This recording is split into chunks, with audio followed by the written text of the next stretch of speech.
Pinag-aaralan na ng lokal na pamahalaan ng Quezon City ang pagsasampa ng kaso laban sa pamunuan ng kondominium na sangkot sa aksidente ng 3 batang estudyante. Ang mga biktima naglalakad lang nang biglang mabagsakan ng debris mula sa lumang gusali. Narito ang ulat ni Val Gonzales. Inatasan na ng Quezon City Government ang iba't ibang ahensya ng lokal na pamahalaan para mapag-aralan ang pagsasampa ng kaukulang kaso laban sa sino mang may pananagutan sa pagkakabagsak ng bahagi ng isang kondo sa Quezon City kahapon.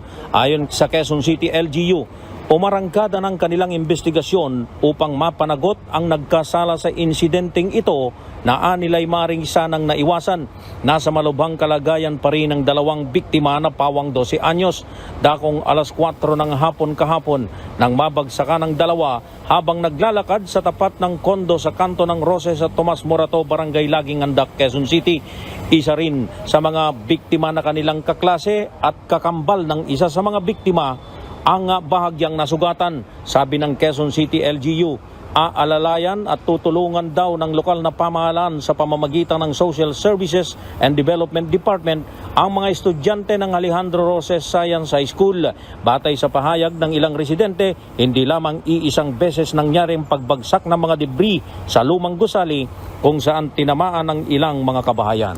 Para sa MBC TV Network News, ako si Val Gonzales, DZRH, una sa Pilipinas, una sa Pilipino.